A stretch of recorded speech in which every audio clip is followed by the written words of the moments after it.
నిన్న ఒక మగాయన వచ్చిపోయిండు. అంతకుముందు వాళ్ళు చేసిన ఘనకార్యమే కేటీఆర్ అంటేనే. ఇప్పుడు ఆయన పార్టీకి ఆయన 10 ఏళ్ళుగా వీళ్ళకి పట్టాలు ఇచ్చుంటే పరిస్థితి ఎందుకు వస్తుంది? అసలు రాని రాకపోవు కదా. ఇవాళ వచ్చి సొల్లు ముచ్చట్లు, ఈ అబద్ధపు ముచ్చట్లు, సొల్లు ముచ్చట్లు. నీ ఇల్ల జనం చూడు. ఇక ఈ ఇల్లు ఇదే కదా. ఇదే ఇట్రా నువ్వు ఇట్రా. ఇదే కదా ఇప్పుడు. ఇక చూడు ఎంత కష్టపడి ఇల్లు కట్టుకొని ఉంటాడు ఒక్కసారి చూడండి. ఎంత కష్టపడి ఏం చేస్తారు మీరు? 12 సంవత్సరాలు మంచి పని చేసినాను మార్కెట్లో. వ్యవసాయ పని చేసి నువ్వేనా మాడు బస్సు అంతా రాలిపోయింది. బస్తాలు మోసి ఒక బస్తా మొత్తం 7 రూపాయలు 70 పైసలు వస్తాయని. ఓ 10 లక్షలు సంపాదించుకుని 10 లక్షలు నా తల్లిగారు పెట్టినాడు బంగారం బ్యాంకులో పెట్టుకొని అప్పు తీసుకొచ్చుకొని బయట ఒక 2-3 లక్షలు అప్పు తీసుకొచ్చి మొత్తం 18 లక్షల రూపాయలు పెట్టి కట్టుకున్నా సార్. ఈ ప్రొసీడింగ్ పేపర్ ఉందన్న ఉద్దేశంతో కట్టిన, కానీ లేకపోతే కట్టకపోతున్నాను. తర్వాత కూడా ఈ మున్సిపాలిటీ వాళ్ళు ట్యాక్స్ ఇచ్చారు, 2 సార్లు ట్యాక్స్ కూడా కట్టించుకున్నారులే, ఈ అడిగి పోవులే అనుకున్నా.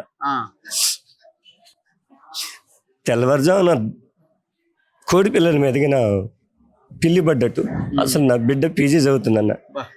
నిద్ర కూడా లేవలే. నిద్ర లేకముందు నా భార్యని నా పిల్లల్ని బట్టపట్ట బయటకి వేసుకొచ్చి బొచ్చలని గుడ్డలు గిన్నెలు మొత్తం అసలు బయట వేసారు. బజార్లో వేసి అసలు ఉండడానికి లేదు, వెళ్ళిపోవాలని దౌర్జన్యం. ఇదిగో అన్న ఎంత ఖర్చు అయింది? 18 లక్షలు అయింది. 10 లక్షలు సంపాదించుకుని 8 లక్షలు అప్పు తెచ్చుకున్నాను. 4 లక్షల రూపాయలు బంగారం వాళ్ళ అమ్మగారు పెట్టింది కలిపెట్టు. అది బ్యాంకులో పెట్టుకొని ఒక 4 లక్షల రూపాయలు ఏరువాడి కాడ అప్పు తెచ్చుకున్నాను. అది కూడా 3 రూపాయలు వడ్డీ. ఇల్లు ఊళ్ళో కాదు వాళ్ళు ఫోన్ చేస్తున్నారు, నా డబ్బులు ఎప్పుడు ఇస్తావు అని ఫోన్ చేసి నన్ను వాళ్ళు చంపుతున్నారు. చచ్చిపోవాలని ట్యాంక్ ఎక్కిన కానీ నా బిడ్డ నానా నేను సాదుకుంటా, నేను నువ్వు దిగు నానా అని నా బిడ్డ బదిలాడితే కింది దిగి వచ్చినా. నాకు అసలు బతుకుడే అసలు అన్నం నీళ్ళు మరిచి 3 రోజులు అయింది నన్ను. అసలు ఏం చేయాలో అర్థం కాదు. నిన్ను కలవాలని 2 సార్లు ట్రై చేశాను, నేను కలవలేకపోయినా. మళ్ళీ గారు కూడా 2-3 సార్లు ఫోన్ చేశా. వాళ్ళు కూడా రేపు వస్తాం అది అని అన్నారు. మొత్తం నిలమట్టం చేశారు. ఏం లేదు, చేశారు. నాకు కనీసం కలెక్టర్ గారు ఒక నోటీస్ ఇచ్చిన అబద్ధం ఆడుతున్నాను అన్న. ఒక్కసారి కలెక్టర్ గారికి పోదామన్నా, నన్ను చచ్చిపో. నాకు ఏదో నోటీస్ ఇచ్చినట్టు చూపిస్తే నేను అక్కడే చచ్చిపోతాను. నా పెళ్ళ నేను చచ్చిపోతాను. నోటీస్ ఇవ్వకుండా ఇవ్వలేదన్నా. నాకు నిజమన్నా, నాకు నోటీస్ ఇచ్చినట్టు కనీసం సామాన్లు చదువుకునేవాడిని. సామాన్లు కొనుకొచ్చారు బయటికి. దండం పెడతారు, కాళ్ళు పట్టి నా బెల్లం అయితే కాళ్ళ మీద పడ్డా కూడా కాళ్ళు పట్టుకొని చేతులు పట్టుకొని బయటకు గుంజుకొచ్చి బజెట్లు వేసారన్న. చెప్పలేని పరిస్థితి. అసలు ఏం జరుగుతుందో కొంతమందికి అయితే అసలు పిల్లలకి అసలు ఏం జరుగుతుందో అర్థమే కావట్లేదు. అది ఏమైంది అన్న. 15,000 మంది వచ్చారన్న. మొత్తం 15,000 మంది. రెవెన్యూ డిపార్ట్మెంట్, మున్సిపల్ డిపార్ట్మెంట్ 5 జిల్లాల నుంచి మొత్తాన్ని 15,000 మందిని పిలిపించారు. మేమున్నది 1000 మందికి, ఒక్కొక్క మనిషికి 5 సూపర్ మంది జనాన్ని పిలిపించారన్న. అసలు ఏమైతుంది ఏంది అర్థం. అసలు మేము కోలుకోలేదు. అసలు మొహం కూడా కడుకోలేదన్న. మొహం కడుకోక ముందు వచ్చి పడ్డారు. 5 నుంచి 7 వరకు కూడుగుడ్డ ఏది లేదన్న. బతకాలంటే బతకలేకపోతాను. అంత ధైర్యంగా ఉండదు. ఒకసారి నన్ను ఒకసారి కలెక్టర్ గారు తెలుసుకోనా, అది నాకు నోటీస్ ఇచ్చి నన్ను అబద్ధం ఆడతాడు. నాకు నోటీస్ ఇస్తే నేను అక్కడే, నా నోటీస్ కానీ నా పిల్లల సంతకం కానీ నా సంతకం కానీ ఉంటే నేను అక్కడే చచ్చిపోతా. నోటీస్ ఇవ్వకూడదు, కనీసం ఇన్ఫర్మేషన్ ఇన్ఫర్మేషన్ ఇవ్వాలి కన్నా. ఇన్ఫర్మేషన్ కూడా ఇవ్వలేదన్నా. దొంగలు పడ్డారు అసలు అర్ధరాత్రి పడి దొంగలు ప్రూఫ్ మాకు ఉండాలి కదా ఇచ్చినట్టుగా. ఇంత దుర్మార్గంగా వచ్చి కట్టి నీళ్ళు పేదోళ్ళు కట్టుకుని రెక్కల మీద అమ్మాలు పని చేసి కలాస్ పని చేసి కట్టుకున్నాం.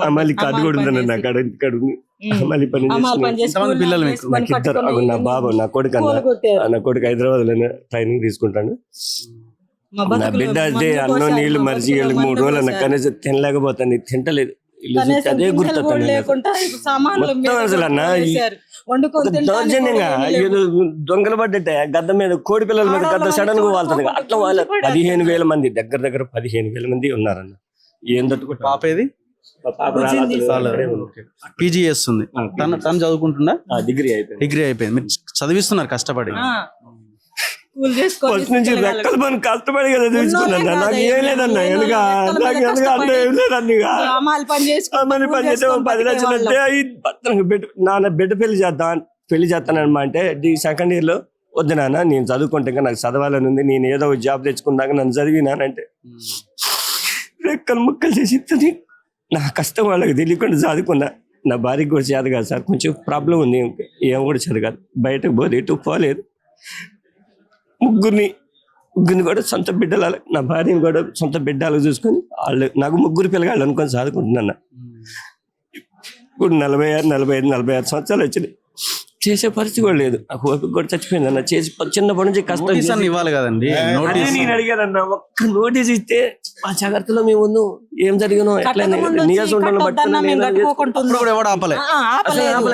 ఇల్లు కట్టి 4-5-6 ఏండ్లు అయింది ఇంట్లోకి వచ్చి కూడా. 5-6 ఏండ్లు అవుతుంది.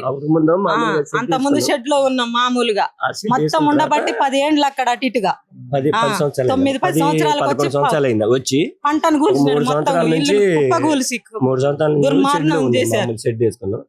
ఆ షెడ్ లో ఉన్న తర్వాత మా అమ్మాయి పెళ్లి చేద్దామంటే నాకు పెళ్లి వద్దు నాన్న, నువ్వు ఇల్లు కట్టుకో అంటే నా బిడ్డ నా కొడుకు వాళ్ళిద్దరు ఆశపడుతున్నారని బంగారం బ్యాంక్ లో పెట్టి చేసి 18 లక్షలు బక్కలు అరిగిపోయి నేను భర్తను మసి ఆగు నువ్వు బీపీ డౌన్ అయిద్ది. ఆగు గొద్దులు ఆడవు. కొన్ని మంచి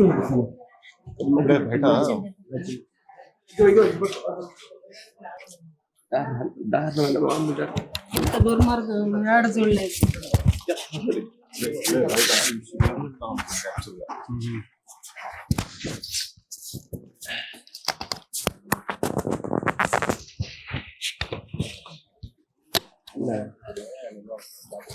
సో ఇది పరిస్థితి.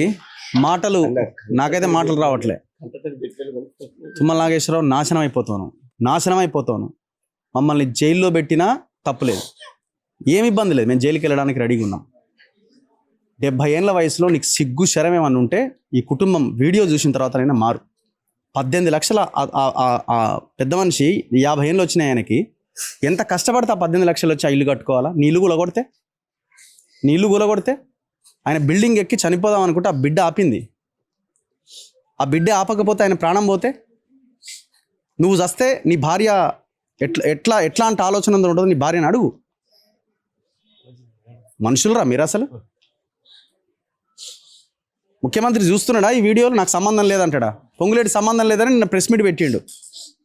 అంతా పెయిడ్ ఆర్టిస్ట్ అని. ఈ ఏడుస్తున్న వాళ్ళంతా పెయిడ్ ఆర్టిస్ట్లా.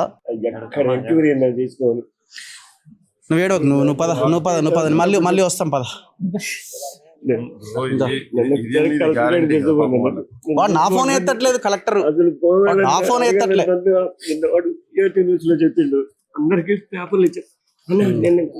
జరిగింది అన్న కాలనీ కాడ జనవరి 17వ తారీఖు రోజు నేను మాట్లాడతాను. నువ్వు బాధ బోర్డు పెట్టిపోయింది అన్న, నిన్న పెట్టారు. జనవరి 17వ తారీఖు నెల అయింది వాళ్ళకి నోటీసులు ఇచ్చని ఆడ కాగితం ఇచ్చిపోయారు. అన్ని అబద్ధాలే ఉన్నాయి వాళ్ళు. పద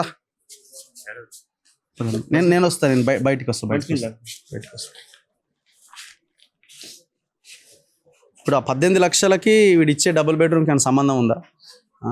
ఎంత కష్టపడితే అది రావాలా? ఎంత శ్రమ.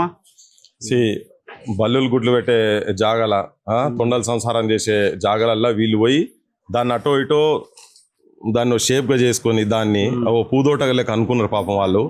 చేసుకొని అక్కడ పెట్టిన తర్వాత ఇప్పుడు ఇంత కష్టం. నాకు ఇంతకుముందే బయట చెప్తుండే, మన మిత్రుడు చెప్తుండే, ఇదే ఇష్యూ గురించి చెప్తుండే. చాలా ఘోరం అన్న, బస్తాలు పాపం మోసి ఇప్పుడు నా భుజాలు అరిగినాయి, నేను ఇప్పుడు చేసే పరిస్థితి కూడా లేనన్నారు కదా. ఇప్పుడు దీనికి ఈ కష్టంకు ఫలితం ఏంటంటే నాకు పాపం ఇట్లా పెట్టుకొని కట్టుకున్నటువంటి ఇల్లును నాశనం పట్టించారు కదా. ఏమి చేస్తే ఇప్పుడు వీళ్ళ ఆత్మగౌరవం నిలబడుతుంది? ఏం చేస్తే ఈ పేదరికంకి వెళ్ళి బయటకు వస్తారు? ఏం చేస్తే ఈ అవమానాలు వాళ్ళు తట్టుకునేటువంటి పరిస్థితులు ఉంటారు? ఆత్మహత్య తప్ప వాళ్ళకి వేరే శరణం లేకుండా ఉంటే, ఇప్పుడు మూకుమ్మడిగా కొంతమంది ఈ పేపర్లలో మనం చూస్తున్నాం, అప్పుల పాలై కుటుంబం మూకుమ్మడి ఆత్మహత్య అని. ఇప్పుడు ఇది అట్లనే అది ప్రభుత్వాలు చేసేటువంటి హత్యలు ఇవన్నీ. ఇప్పుడు వాళ్ళ ఇంట్లో ఆ బిడ్డను చూసి ఓరుకోరు ధైర్యం చేసుకొని నేను చదివించిన కదా, నేను చదువుకుంటాను ఆయన అమ్మ అని చెప్పానంటే పాపం ఏదో ఆగినాడు కదా. ఇట్లా నువ్వు ఒక్కొక్కరిని టచ్ చేస్తే ఒక్కొక్క గాథ ఉన్నది ఇక్కడ మొత్తం. చాలా భయంకరంగా, చాలా అన్యాయంగా, చాలా దుర్మార్గంగా. వాళ్ళు ఒక చిన్న ట్రిప్పు, వాళ్ళ కుటుంబ సభ్యులు ట్రిప్పుకు టుట్టిగట్ల ఒక 2-3 రోజులు పోయి వస్తే అయ్యే ఖర్చులు ఇవి. ఒక ₹1,00,000 1,50,000 వీళ్ళకు పెద్ద స్టార్ హోటల్లో పోతే ఒక రోజు స్టే చేసేందుకు ఖర్చు అవుతాయి కదా. ఒక 4-5 రోజులు పోతే వాళ్ళకి అయ్యేటువంటి పైసలు ఇవి. వీళ్ళు బయట చెప్పే మాటలు వేరు, కానీ ఇక్కడ కుటుంబాలు చితికిపోయి శిథిలమయ్యి శవాలు అయ్యే పరిస్థితి. వీళ్ళు చచ్చిపోయి జీవోత్సవాలు, వీళ్ళు యాక్చువల్గా బతికుండి శవాల లెక్క ఉన్నటువంటి వాళ్ళే ఉన్నారు. ఇక అదే ఇప్పుడు ఇవన్నీ రాసుకున్నారు కదా బయట రాసేటి కూడా సేమ్ అట్లనే ఉన్నాయి. చాలా హృదయ విదారకంగా ఉన్నది. సో ఒకసారి చూడండి లోపల ఈ చిన్న పిల్లలే ఇట్రామా, ఎవరెవరు ఉన్నారు ఇక్కడ? అన్నం తింటున్నారా? ఇట్రా కమ్ చూడండి ఒకసారి ఈ చిన్న పిల్లలు చూడండి. ఇంత ఈ దోమల మధ్య ఈ పరిస్థితుల్లో ఆ పిల్లలు ఎట్లా ఉండగలుగుతారండి 4 రోజులుగా? ఒకసారి ఆలోచించండి. పసిపిల్లలు కదా రేవంత్ రెడ్డి, నీ మనవడి కంటే చిన్న వయసున్న పిల్లలు వీళ్ళంతా, నీ మనవడి కంటే చిన్న వయసున్న పిల్లలు వీళ్ళంతా. ఏం పాపం చేసిరు వాళ్ళంతా? సో ఇది వాస్తవ పరిస్థితి. ఇంకా చాలామంది మహిళలు వాళ్ళతో మాట్లాడిద్దాం. ఒక్కొక్కరిది ఒక్కొక్క బాధ. ఏం అన్యాయం ఇది, ఏం అరాచకం ఇది? ప్రశ్న కంటిన్యూ అవుతుంది. కెమెరామెన్ పాషాతో రఘు, మన తొలి వెలుగు.